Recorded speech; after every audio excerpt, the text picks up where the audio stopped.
जय श्री गणेश दोस्तों। हमारी आज की कहानी का नाम है मदद। कहानी अच्छी लगे तो प्लीज चैनल को सब्सक्राइब कर लीजिएगा। अब शुरू करते हैं कहानी। कमली, कल से तुम खाना नाश्ता भी बना दिया करना।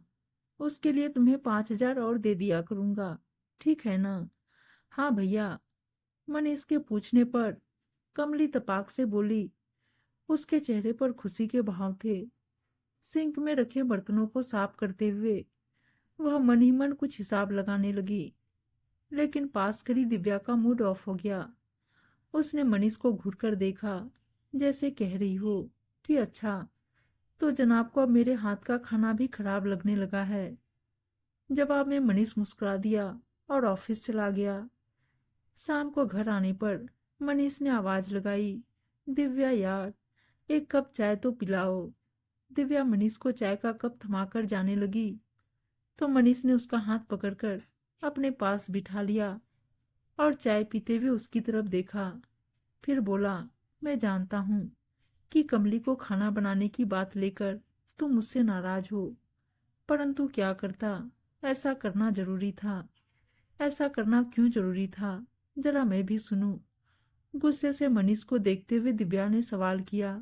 मनीष उसका हाथ अपने हाथ लेकर बोला, कल शाम को ऑफिस से लौटा तो देखा कि कमली 2-3 महिलाओं के साथ बैठी बातें कर रही थी। उनमें से एक ने कमली से पूछा, अरे कमली, अब तू क्या करेगी? पैसे का इंतजाम न हुआ तो अपने पति का ऑपरेशन कैसे करवाएगी? तभी दूसरी ने कहा, तू तो कहती थी कि तेरी दीदी और साहब बहुत अच्छे हैं, तो तू उनसे ही काहे नहीं मांग लेती? तब कमली बोली, तू ठीक कहती है चंदा कि हमारी दीदी भैया लोग बहुत भले हैं, लेकिन क्या है कि पिछले साल की बरसात में हमारी छत टपक रही थी।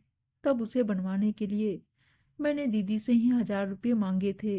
रुपये लेते बखत उनसे कहा था कि अगले महीने की पगार से काट लेना, और जब अगले महीने की पगार से उनसे 1,000 रुपये काटने को कहा तो दीदी मुस्कुराते हुए बोली थी कि अगली बार। लेकिन जानती हो चंदा, दीदी का अगली बार कभी नहीं आया। उन्होंने पैसे वापस नहीं लिए। अब ऐसे भले लोगों से बार बार रुपये मांगकर क्या हमें अपने ऊपर पाप चढ़ाना है? इसलिए चाहती हूँ कि कहीं खाना बनाने का भी काम मिल जाता तो 4-5 महीनों में पैसे जमा हो जाते। और फिर बस इसीलिए मैंने कमली को खाना बनाने के लिए कहा था, ताकि पति के ऑपरेशन के लिए उसे पैसे मिल जाएंगे और उसका आत्मसम्मान भी बना रहेगा। हाँ, तुमसे पूछा नहीं, ये गलती अवश्य हो गई मुझसे, लेकिन तुम ही बताओ दिव्या, क्या पूछने की जरूरत थी? नहीं मनीष, बिल्कुल भी नहीं। मैंने आपको गलत समझा, मुझे माफ कर दीजिए। कहते हुए दिव्या भावुक हो गई। हंसते हुए मनीष बोला, पर तुम्हारे हाथ का स्वाद भी मैं मिस नहीं करना चाहता हूँ दिव्या। इसके लिए हम कभी कभी कमली को कह देंगे कि बाहर जा रहे हैं। इससे तुम्हारे हाथ के बने खाने का स्वाद बना रहेगा और कमली को भी कुछ दिनों का आराम मिल जाएगा। कहो, कैसा है मेरा आइडिया? एक्सलेंट। खुशी से दिव्या मनीष के गले लग गई और दूर खड़ी कमला, जो थोड़ी देर पहले ही घर में घुसी थी, दोनों की बातें सुनकर उसकी आंखें भर आई। उसे लगा जैसे उसने अपनी दीदी भैया के रूप में साक्षात भगवान के दर्शन कर लिए हो।